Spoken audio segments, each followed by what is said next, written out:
Bienvenidos a Santiago Sí. Hoy vamos a hablar en el programa sobre ortodoncia. ¿Cuánto tenemos que aprender sobre ortodoncia? Porque ortodoncia es algo que hasta hace nadita simplemente asociábamos a la adolescencia. ¿No es así, Juan Carlos Pérez Varela? Especialista en ortodoncia, doctor en medicina y cirugía. Hasta hace nada, la ortodoncia era algo que llegaba con la adolescencia. Sí, la verdad que clásicamente se asociaba aparatos a adolescencia. Hoy afortunadamente, Niñas de chichos sí, con los brackets y era como una imagen incluso de alguien feo, nerd, ¿no? sí, sí. La verdad que desgraciadamente se asoció mucho esa imagen de la, Sí, de la niña adolescente con los granitos y sí. los braques metálicos. Hoy afortunadamente, por supuesto, ya no hay límite de edad para la ortodoncia. Tenemos pacientes desde todas las edades, desde los 6 hasta los 60 años. Tenemos pacientes que usan braques. Y hoy afortunadamente los braques son mucho más estéticos. Tenemos braques que son mucho más estéticos que los clásicos metálicos de toda la vida. A mí lo que me llama la atención, o lo que me llama la atención de un tiempo a esta parte, es, por ejemplo, la gente mayor, ¿no? Gente con, lo que dices tú, 60 o 60 y pico años, gente que a lo mejor ya pasó una jubilación, y de repente verlos porque te fijas, porque es lo que dices tú, son muy discretos, llevando una ortodoncia. Sí, bueno, lo que hay que decir es que los dientes, lo mismo que pasa con casi todo el organismo, al ir envejeciendo se van apiñando y se van desgastando con la edad. Hay gente que en su momento, yo Ah, esto recuerdo, no lo sabía. sí, sí, sí, sí. Lo mismo que todo se cae, la piel se arruga, los dientes se van apiñando con la Todo edad. se cae y ya las cosas no se vuelven a poner en el mismo sitio, ¿eh? Bueno, los dientes los podemos poner, Los dientes sí, afortunadamente. bueno, Sí, menos para mal. eso estamos los ortodoncistas, para recolocar los dientes. Pero que sí que es algo fisiológico que con el paso de los años, los dientes, sobre todo los inferiores, se van amontonando. Entonces, bueno, hay gente que llega a un cierto momento, pues decide que quiere tener los dientes bien colocados, sea por salud, porque quiero decir que unos dientes bien colocados significa que puedes tener mucha mejor higiene, con lo cual puedes evitar enfermedad periodontal. Unos dientes que encajan bien, los superiores con los inferiores, vamos a tener menos desgaste y muchas veces vamos a tener menos problemas de la articulación, que es el hueso está unido al resto del cráneo en una articulación que se llama articulación temporomandibular. Si los dientes superiores no encajan bien con los inferiores, puede dar lugar a desgaste de dientes y a dolores en la zona aquí de la mandíbula, incluso del cuello, que muchas veces el paciente no asocia a un mal encaje de los dientes. Pero también esto de la ortodoncia tuvo como una evolución, yo creo que a peor, me refiero. Sí que hubo un primer momento en que, una evolución digo a nivel social, porque sí que un primer momento era algo por salud, ¿no? Que se le ponía a los niños niñas en la adolescencia, pero hoy en día también se asocia mucho a un nivel estético, se está como haciendo hincapié en la parte más superficial de la ortodoncia, que está muy bien, ¿no? Que todos queremos lucir lo mejor posible, pero hay un fondo que es el más importante, creo yo, que es el de la salud, ¿no? Lo Por que dices supuesto. tú, una buena colocación de dientes permite una buena limpieza, permite tener en el futuro menos problemas. Cuando estamos hablando de una enfermedad periodontal es que nos estamos cargando el hueso de la... Efectivamente, efectivamente. Bueno, tú lo estás diciendo claramente. La ortodoncia, aunque clásicamente se creía que solamente era estética, no es solamente estética, es salud. Y nosotros queremos que esto quede muy claro, que poner un aparato de ortodoncia no es solamente para alinear los dientes, que es el primer objetivo, también es para mejorar el encaje de los dientes superiores e inferiores, también es para mejorar la estética de la sonrisa, es para que el estado periodontal esté muy bien a largo plazo y en muchos casos que hacemos tratamientos combinados de ortodoncia y una cirugía de los huesos de la cara que se llama ortonática, vamos a incluso mejorar el encaje y el aspecto facial del paciente. Eso es fascinante, ¿eh? Eso lo quería Mm, dejar para un poco más adelante, pero ya que lo sacas ahora, lo hablamos, que mm, aquí esto es como una conversación, no tenemos así un orden establecido. me parece bien, O me sea, gusta. gracias a la ortodoncia y a una pequeña cirugía interna, ¿no? Ujú. Puedes lograr cosas tipo que desaparezcan ojeras. Me estoy Bueno, yendo ya un poco al extremo, ¿no? A lo más, al eslogan que vende más. bueno, sí, es así. A veces hay pacientes que tienen la mandíbula, que es el hueso este de abajo, muy grande, sobresale mucho, Sí. o el hueso de arriba muy grande, que es cuando los típicos niños que tienen muy hacia adelante. Si esos pacientes los tratamos durante el crecimiento, lo que vamos a hacer es un tratamiento ortopédico. Ponemos una serie de aparatos que suelen ser de quitar y poner, que potencian el crecimiento del hueso de abajo o el de arriba, o podemos ensanchar el hueso arriba, y entonces corregir y modificar o redirigir el crecimiento de estos huesos. Cuando el paciente ya es adulto, y por lo que sea, porque no ha tenido la oportunidad de hacer ortodoncia en su momento, porque no ha funcionado bien la ortodoncia, ya no podemos redirigir el crecimiento, con lo cual hay que hacer cirugía sobre esos huesos. Entonces lo que solemos hacer es hacer tratamientos combinados con braques y cirugía. Si la mandíbula esta es muy pequeña, se corta el hueso y se lleva hacia adelante. Si el maxilar, el hueso de arriba es muy pequeño, se corta y se lleva hacia adelante. Y si es muy estrecho, se hace un pequeño corte y se ensancha. Esto, por supuesto, va a cambiar tanto el encaje de los dientes como el aspecto estético de la sonrisa, pero también el aspecto facial. Y está descrito en la literatura, y hoy en día está muy de moda, que en muchos de estos casos mejora mucho la calidad de vida, porque si los huesos están muy hacia atrás, se da un proceso patológico que se llama apnea del sueño, Sí. que significa que muchos pacientes respiran mal porque tienen muy estrechadas las vías respiratorias, y esto realmente es un verdadero problema médico y social, y estos pacientes, al avanzar el maxilar y la mandíbula, vamos a mejorar mucho las vías respiratorias, y son pacientes que muchas veces tienen que estar conectados a una máquina, tienen que estar con un respirador, y mejora muchísimo tanto el aspecto facial, como la oclusión, como la sonrisa, pero también mejora mucho su calidad de vida porque dejan de roncar y respiran mucho mejor. O sea, hay, como en todo, insistimos, hay una vertiente estética, pero hay una vertiente muy importante, que para eso este señor es doctor, que es la de la salud. Por supuesto. Que básicamente es para lo que estudiarías, ¿no? Por supuesto. ¿Cuántos braques le pusiste a gatos en...? Bueno, realmente es una cosa que me preguntan mucho, porque me hace después mucha de que gracia. hice medicina y odontología en la USC, hice ortodoncia en la Universidad de Valencia y me fui a Estados Unidos.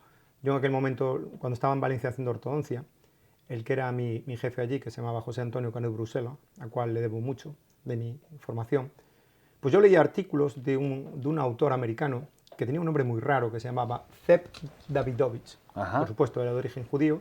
En aquel momento era el catedrático de la Universidad de Ohio. Y yo le dije a mi jefe, le llamábamos Cucho, a pesar de que le teníamos mucho respeto, Cucho, a mí me gustaría hacer un trabajo de investigación sobre biología del movimiento dentario. Él me dijo, perfecto. Yo acabé en Valencia, mandé una carta a Estados Unidos, que en aquel momento no había mail, mandé una carta que tardaba un montón en contestar. Me contestaron que me aceptaban y yo me fui con mi maleta allí a Ohio, a un campus que se llama Columbus, era la Ohio State University, es la universidad estatal más grande de Estados Unidos, y allí me encontré un laboratorio de investigación, con un proyecto de investigación que se le ponían braques a gatos para ver qué efecto producía sobre los distintos tejidos.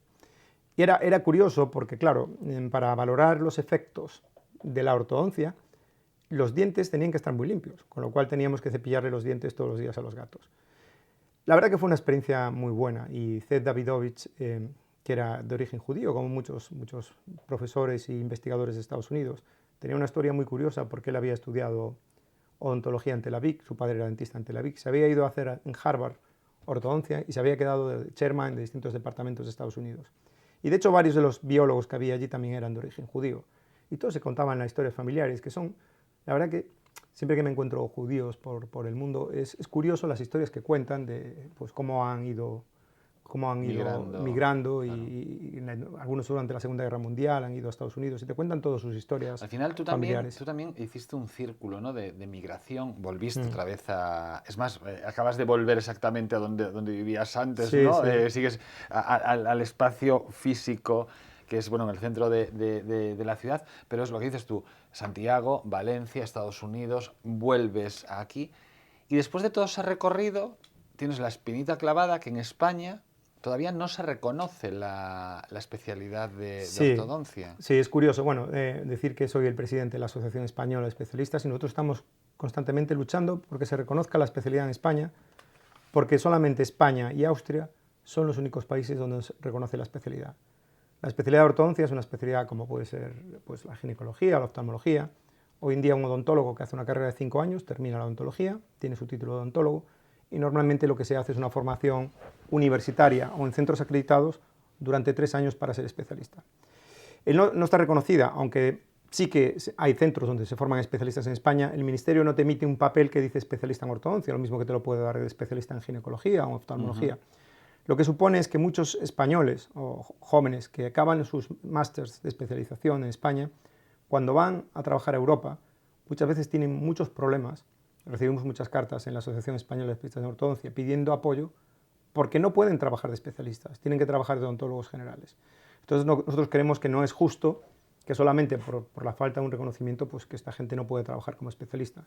Pero bueno, yo creo que ahora se está en el buen camino para conseguir la especialidad. Se está trabajando tanto la Sociedad Española de Ortodoncia como la Asociación Española como el Consejo General de Odontólogos. Yo creo que todo el mundo está en la predisposición que salga adelante la especialidad y yo espero que en breve la podamos tener reconocida por el Ministerio. Tú eres miembro también de The Angel, ¿cómo se pronuncia esto? De Angel Society. Es The Angel Society of Europe. Vale, y la gente dirá, ¿y esto qué es? Pues esto es una cosa muy interesante, que a mí lo que más me llama la atención, más que decir que pertenece a una sociedad europea, que el nombre lo tiene en inglés, que es así como... Lo más chulo de esto, para mí, es que 2 veces tus compañeros de esta sociedad eligieron casos tuyos como los mejores. Esto tiene un poco como de serie de televisión, ¿no? De esto que veíamos al Dr. House resolver de manera magistral un problema, ¿no? Que era un poco esto. Pues esta sociedad, a sus miembros, que después explicaremos cómo se entra en esta sociedad, que también es una cosita bastante complicada, pues 2 veces eligieron 2 casos tuyos como ejemplos, no sé si de toda Europa. Bueno, eso te lo explico. Explícamelo. La Sociedad Angle Europea, bueno, te puedo contar un poco la historia porque es curiosa. Angle, se pone Angle, es teóricamente el padre de la ortodoncia moderna y contemporánea. Era un médico y ontólogo americano de principios de siglo que vivió en distintas ciudades americanas y fue un poco el creador de la ortodoncia moderna, bueno, digamos, porque hasta ese momento se hacía todo con aparatos Edward Angle. Sí. Se hacía todo con aparatos de quitar y poner, removibles, y además creó la primera escuela de especialistas en Estados Unidos. Lo hizo en su propia casa, que iba formando poco a poco especialistas, y fue un poco el padre de la ortodoncia contemporánea. A raíz de que Angle se murió, pues se creó la Sociedad Angle Europea, Angle Society americana primero, y después se creó la europea. Entonces, digamos que nosotros nos reunimos siempre... Ya que estás contando esto, entrar en esta sociedad no es nada fácil. Vas pasando como unos exámenes a lo largo de años incluso, ¿no? Sí. La verdad que nos reunimos siempre, ahora te cuento un poco la historia. Nos reunimos siempre en un pequeñito pueblo del Tirol austríaco.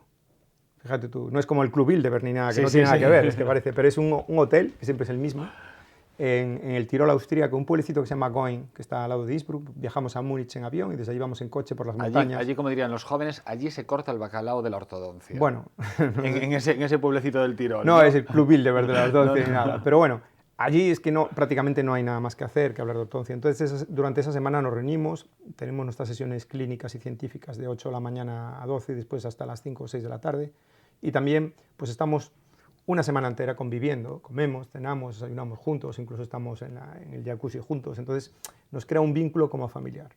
Como tú comentabas, para entrar a esta sociedad, primero te tienen que invitar, ¿no? Según tus méritos científicos o clínicos, académicos. Y entonces pasas una serie de escalones que te tienes que ir examinando y tienes que estar como 6 o 7 años examinándote, presentando casos clínicos y presentaciones tipo orales, todo por supuesto en inglés, para que puedas ser miembro activo de la Sociedad Angle Europea. Primero pasas a provisional, a los 3 años ibas pasando todo lo que te van marcando, y después a los 6 años eres miembro activo de la Sociedad Angle Europea. Y habrá gente que se quede en el camino. Mucha gente se quedó en el camino. De hecho, yo recuerdo en mi grupo empezamos 4, éramos un alemán, que es un famoso ortodoncista, no voy a decir el nombre, me parece que era un belga, un noruego y yo, y al final solo nos hicimos miembros activos, el noruego y yo, que es como mi hermano dentro de la sociedad, que es una persona, Espen Ferovik, que es una persona que es profesor en Oslo, y es una persona a la que quiero mucho y es como mi hermano dentro de la sociedad.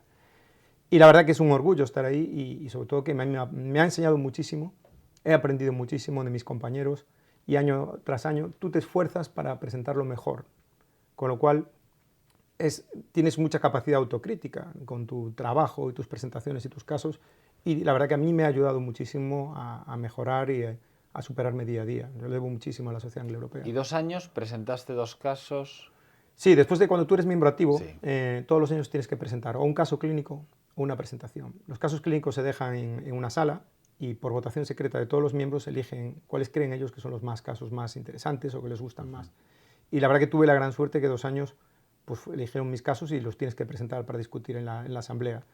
Que es un orgullo pues, que un gremio como este pues, se elija. Y sin desvelar nada de la intimidad, lógicamente, de las personas que formaban parte de esos casos. Uno de los casos, uno al azar, ¿de qué trataba? Bueno, yo recuerdo que uno era una clase 3 esquelética de una paciente adulta que tenía una mandíbula grande, que la traté solamente con una extracción de una pieza inferior sin hacer ningún tipo de cirugía. Y la otra también era una clase 3. ¿Cómo? Con una extracción de un premolar abajo. O sea, tenía Tenía una mandíbula más grande. Más grande, y simplemente sacando... un dientecito abajo, conseguí compensarle ese problema esquelético. ¿En serio? Sí, pues se puede hacer. Bueno, claro, tú lo puedes hacer, pero me parece fascinante. Bueno, necesitas una serie ya, ¿eh? Para nosotros es que es una cosa tan habitual, claro. Claro. Y la otra era también una clase 3, pero tratado con un nuevo protocolo que estamos intentando hacer, con una cirugía que se hace en la maxila, pero con anestesia general y sedación, para intentar evitar la anestesia general de la cirugía que se hace en muchos centros. O sea, tú por lo que entiendo, tu manera de actuar, tu manera de intervenir, es tratando de intervenir lo menos posible. Claro. Cuando hay problemas esqueléticos yo intento buscar soluciones de todo tipo para mis pacientes. Hay pacientes que por motivos personales, por motivos de trabajo o incluso por motivos económicos, porque hay casos que a lo mejor no los cubre la Seguridad Social, pues no pueden afrontar los costes o personalmente no pueden porque están trabajando, no pueden estar mucho tiempo de baja. Entonces intentamos buscar soluciones para todo tipo de pacientes y todo tipo de situaciones. Y por eso intentamos hacer todo tipo de tratamientos, incluso intentamos pensar nuevas opciones de tratamiento que puedan solucionar estos problemas. Qué maravilla, cómo es el mundo de la ortodoncia. E insisto, todavía es una especialidad no reconocida aquí en España. Hacemos un pequeño parón nesta conversa con Juan Carlos Pérez Varela y continuamos a hablar de ortodoncia. Y lógicamente hablaremos de esa ortodoncia que ustedes no saben, que mucha gente está llevando hoy en día, pero porque se lleva realmente por dentro. No se muevan y lo explicamos ahora. Libraría Couceiro, no corazón de Compostela. 5 plantas cunha ampla oferta para todo tipo de públicos.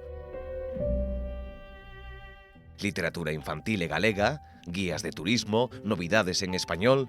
Dispoñemos dunha sección con numerosos exemplares en oferta. Na Praza de Cervantes, Libraría Couceiro. Estaba a pensar que as cousas que aprendo contigo, aquilo de máis vale comprarlle un traxe que mantelo. Non, isto falámoslo despois. Vale. Máis vale comprar un traxe que mantelo, podemos dicir a partir de agora. Comes máis cun oso formigueiro. Sí, non tan rápido, pero...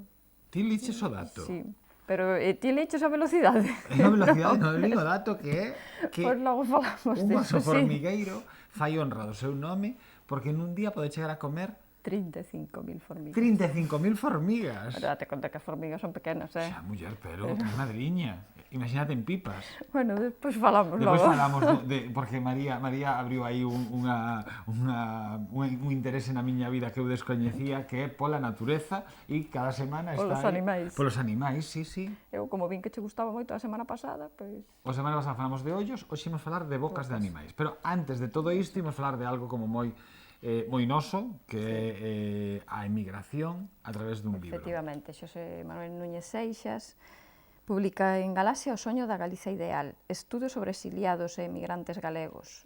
O autor Núñez Seixas é catedrático de Historia Contemporánea na Universidade de aquí, Sí. pero agora está en excedencia, e tamén é catedrático de Historia Contemporánea de Europa nunha Universidade de Múnich.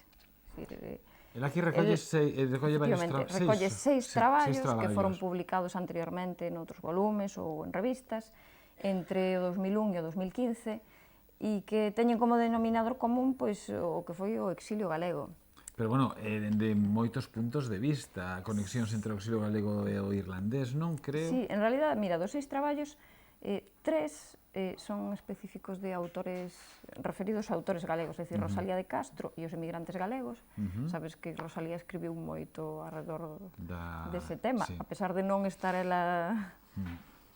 Pois outro é sobre Castelao e outro sobre o Blanco Amor. Sobre o Blanco Amor, efectivamente. Despois fai esa comparación que distí entre os galegos e irlandeses na diáspora. E os outros dos temas un é Itinerarios exiliados sobre a especificidade do exilio galego do 36 e notas sobre o exilio galego en Europa entre o 39 e o 75. Moi interesante, 3 traballos compilados neste volume da colección Memoria de Galaxia de Núñez Seixas, O soño da Galiza ideal, estudos sobre exiliados e emigrantes galegos. E agora imos rachar un pouco ca dinámica habitual da sección, porque sempre falamos e sempre dicimos, eu sempre presento como, e agora María vai nos falar de 3 novidades en galego. Pois esta non é en galego. Non é en galego, pero elexímola porque sí ten que ver con nós. Titúlase La buena muerte, de Javier Arribas, é unha novela, realmente, pero é unha novela que nos mostra como era o Camiño de Santiago e as súas diversas personaxes durante o século XIII. Bueno, dicir que o protagonista xa é un home cun oficio curioso. O protagonista é Guillén, que é un verdugo dun pobo da Gascuña francesa, que por avatares do destino vese liado aí nunha intriga política, entón ten que facer o Camiño de Santiago. El vai a facer o Camiño de Santiago para descubrir uns documentos. Ao final é como un thriller ambientado no século XIII. Pois sí. Fai o Camiño de Santiago uníndose a outros 5 personaxes, 4 homes e unha muller. Pero a muller, que isto é moi dese tipo de novelas, a muller, claro, lóxicamente, no século XIII, unha muller soa con homes no camiño, eso podía ser... Claro, pois vai embozada no seu manto para disimular a súa condición femenina e agocha máis do que se pode esperar, digamos, non? Pero, bueno, o que fai é eso, está bastante ben documentado e é un reflexo dos distintos personaxes que andaban polo Camiño de Santiago nesa época e todos os perigos que tiñan que enfrontar. Pois La buena muerte, de Javier Arribas, que é o autor de Los círculos de Dante, como dicíamos, un verdugo que se chama Guillén, ten que facer o Camiño de Santiago para desvelar un misterio. Isto é como un thriller, eso ambientado no século XIII, con diferentes personaxes de como se enfrontaban a eso, ao Camiño de Santiago. Imos cos animais, a natureza. Pois sí, a outra semana presentamos ollos e como vin que che gustaba moito, esta semana traemos bocas. Encantoume. Eu creo que che vai gustar máis o de ollos que o de bocas, É que o de bocas doume, bueno, é que me chamaron moita atención o do oso formigueiro. O oso formigueiro. Porque pode comer ata 35.000 formigas nun día. O que eu te dicía da velocidade é que pon que a súa longuísima lingua que pode sacar e meter ata 3 veces por segundo en busca de alimento. Este é o formato, repito, o formato de ollos, boca, pois collen un animal, ten unha ilustración así central bastante importante, sitúa onde vive o animal, e aquí é onde se centra máis que nada nas características ou curiosidades da súa lingua. A ver, máis. Cal máis te gustou? Esta balea... Bueno, a balea chamou moita atención porque a balea, polo visto, que fai é... Multiburbullas, sí. Van multiburbullas, non os peixes... Non ven, claro, cando anda a burbulla, van para a superficie e o que fai a balea corcovada é... Ali é donde... Claro, papa todos, claro. Efectivamente. Despois creo que che gustou moito o vampiro. O do vampiro dou un asco, o sea... Pero tarda 2 horas, polo menos, en elegir calquera presa. Sí, cando vexan un destes hai que marchar.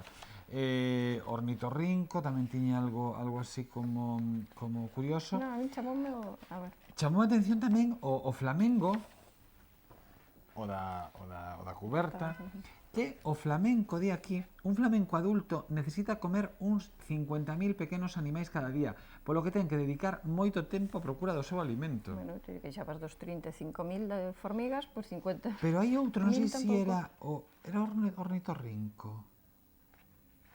Non sei cal era. Eu teño aquí o cocodrilo africano, que tamén me chamou a atención. Efectivamente, que as mandíbulas do cocodrilo teñen uns músculos tan poderosos que a forza da súa trabada é considerada como a maior do reino animal e que os científicos creen que é incluso superior á forza das mandíbulas do extinguido Tyrannosaurus Rex, como para toparse cun cocodrilo africano.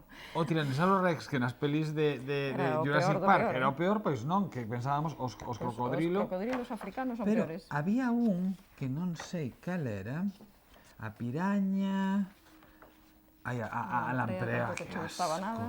Non, pero non sei cal era que necesitaba chegar a comer, non sei se eran os flamencos, non sei se eran, un que necesitaba chegar a comer o seu propio peso. Ai, sí, pero non, a mitade era o vampiro, que... Pode ser. A metade do seu propio... Un vampiro adulto toma diariamente uns 15 gramos de sangue, o que equivale a metade do seu propio peso. Sí. Te imagínate comer a metade do teu peso todos os días. Mi madriña. Bueno, gustaron as bocas, pero creo que che gustaron máis os ollos. Os ollos deronme menos a aprensión, pero bueno, que conste que este libro... Son curiosos. Grazas ás ilustracións e o deseño que teñen, son as auténticas maravillas, tanto bocas como ollos. Que nos faltaría? Peso, mellor, haberá máis? Bueno, eu creo que xa presentamos un de María Solar que teñe uns pés perfectos. Sí, teno, María. Factoría K, de libros, bocas, animais extraordinarios, de Xulio Gutiérrez e Nicolás Fernández. La Buena Muerte, un thriller no século XIII, ao longo do camiño de Santiago, dun verdugo que ten que percorrer ese espazo terrestre, bueno, camiño, e descubrir cousas, se vai acompañado de diferentes personaxes. E O soño da Galiza ideal, de Núñez Seixas, recolle, compila 6 traballos xa publicados entre 2001 e 2005, falan de referente á emigración, pero tocan temas tan importantes ou tan característicos como Rosalía, Castelao, Blanco Amor ou as conexións entre os irlandeses e os galegos. Gustaronme moito. Bueno, sempre che digo o mesmo, pero é certo. A ver si conseguimos... Eu creo que a semana pasada sí que te emocionaches co de ollos, entonces a ver si Sí, este vou un pouco revolto, este vou con da lamprea e o vampiro. No. Bueno. Hoy en el programa contamos con la presencia del doctor Juan Carlos Pérez Varela y estamos hablando de ortodoncia. Decir una cosa, que en la clínica no estás tú solo, también está tu mujer. Sí. Claro, aquí no hay una gran mujer detrás de un gran hombre, no hay una mujer detrás de un gran hombre, sino que hay dos grandes profesionales trabajando mano a mano. Está Bea también. Por supuesto, es una gran mujer y yo la verdad que me considero muy afortunado de estar con ella y por supuesto que trabaje conmigo. La pregunta del millón, aunque tú ya lo dijiste antes, ¿es cara la ortodoncia? Pues realmente yo creo que no es cara para todo lo que... Pero se hizo mucho negocio con el mundo de la ortodoncia. Hubo muchas, bueno, lo vimos hace nada, todas estas clínicas franquiciadas, ¿no? Que se vinieron abajo y mucho del negocio era con el mundo de la ortodoncia. Bueno, el negocio de muchas de estas clínicas era no solamente la ortodoncia, era la implantología, la prótesis, la endodoncia, era un poco todo. Es una manera mercantilista de ver la odontología. Quizá, claro, yo no sé si es porque soy médico, por la formación que me dieron, o porque soy odontólogo, no sé, quizá yo veo desde un punto de vista no tan mercantilista. Yo me considero más profesional de la salud que empresario. Entonces quizá, hombre, es mi manera de vivir, evidentemente, pero mi principal objetivo es solucionarle los problemas a mis pacientes y dar calidad, más que sea un negocio para ganar dinero. Muchas de estas franquicias, pues quizá están montadas por empresarios que no son sanitarios y que la visión que tienen ellos es solo quieren analizar números. Pero hablemos de ti.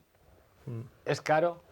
No, realmente yo creo que no es caro, porque además, bueno, desde luego si lo comparamos con otros países de Europa, yo creo que la ortodoncia, los tratamientos de ortodoncia en España creo que son de los más baratos dentro de la Comunidad Económica Europea, por supuesto si lo comparamos con Estados Unidos.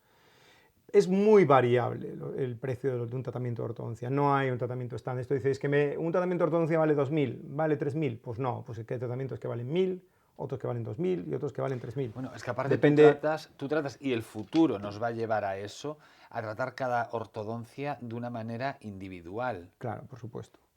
De cara al futuro, evidentemente, bueno, los precios también dependen un poco del tipo de tratamiento y del tipo de aparato. No es lo mismo que si un tratamiento con ortodoncia lingual, que es la ortodoncia que va por dentro, que no se ve absolutamente nada. Que estos los braques hay que hacerlos, nosotros lo llamamos customizados, es decir, que los hay que hacerlos a medida.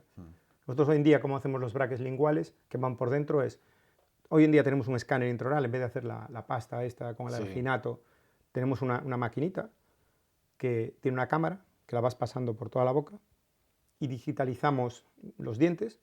Esto lo enviamos a Alemania, que es donde nos hacen los braques, y nos mandan a la semana o 2 semanas, nos mandan los braques. Hechos a medida, porque las caras de la parte de atrás de los dientes son diferentes en cada paciente. Entonces no podemos hacer braques, no podemos utilizar los mismos braques para todo el mundo, con los cuales hay que hacer braques individuales para cada paciente. Con lo cual los costes de este proceso es más caro que si utilizamos los braques por la cara de delante. Pero esto será un poco el futuro, ¿no? El futuro del 3D tendrá mucho que ver en la fabricación de brackets. Sí. Nosotros, de hecho, ya el escáner intraoral lo tenemos desde hace un tiempo y lo estamos utilizando muchísimo. Incluso para hacer tratamientos combinados de ortodoncia y cirugía, hacemos un TAC o un CBCT, lo unimos con el escáner intraoral y hacemos todo el proceso, ya lo hacemos virtual. Y esto es claramente el futuro, hacer todo en 3D. En muchas clínicas ya se está haciendo y yo creo que la tendencia natural es que toda la tecnología que tengamos va a ser en 3D y lo vamos a manejar desde la clínica y todos los aparatos van a ser a medida para cada paciente. pero no confundamos las piezas que son casi transparentes con los brackets intraorales, ¿no? Claro, es diferente. Es diferente. Los brackets que son casi transparentes, que se llaman brackets cerámicos, porque son de una cerámica, van por la parte de delante del diente. Y esos son muy transparentes. Nosotros tenemos ahora unos brackets que la verdad que son muy transparentes, son muy estéticos. Que sea solo un arco, porque los brackets van con un arquito. Si ese arquito es de color blanco o transparente, prácticamente son imperceptibles. Claro. Prácticamente no se verían los brackets. Hombre, hay gente que no quiere que se le note absolutamente nada. Ahí ya entra la ortodoncia lingual, la que va por detrás, que supone más costes para el paciente, pero la ventaja es que puede pasar totalmente inadvertida. Nadie se entera que tú llevas brackets. ¿Por qué en el momento en el que estás, con todo lo que llevas trabajado, acabas de ser padre, quiero decir que ya son más responsabilidades todavía, ¿por qué esa necesidad de seguir aprendiendo? Y no de seguir aprendiendo ya desde un punto de vista cómodo, ¿no? Desde tu despacho, consultando esa puerta al mundo que es Internet, sino viajando, trayendo incluso, organizando aquí. ¿Por qué esa necesidad constante? Hombre, de acomodarte y aburguesarte un poco. Hombre, la verdad que yo recuerdo que desde siempre, ya cuando estaba en el colegio, que yo estudié aquí en el Colegio La Salle, ya recuerdo que yo siempre tuve un gran afán de superación y de superarme y de intentar hacer las cosas cada día mejor. Desde luego, la profesión médica tienes que estar muy al día, porque esto va muy rápido todo, están saliendo cosas nuevas, y si tú quieres estar un poco al día, intentar dar los tratamientos de última generación a tus pacientes, y lo mejor a tus pacientes, tienes que esforzarte mucho. Si te acomodas, evidentemente puedes ir haciendo lo mismo que llevas haciendo toda la vida y que te funciona. Pero yo creo que tenemos que estar al día de todo lo que está saliendo nuevo, intentar incorporarlo a nuestros pacientes o incluso intentar aportar cosas nuevas al resto de la comunidad profesional sanitaria o ortodóntica. Yo creo que es nuestra obligación moral por nuestros pacientes. Todos necesitaríamos en algún momento vital ponernos unos brackets, hacernos algún proceso menor o mayor de ortodoncia.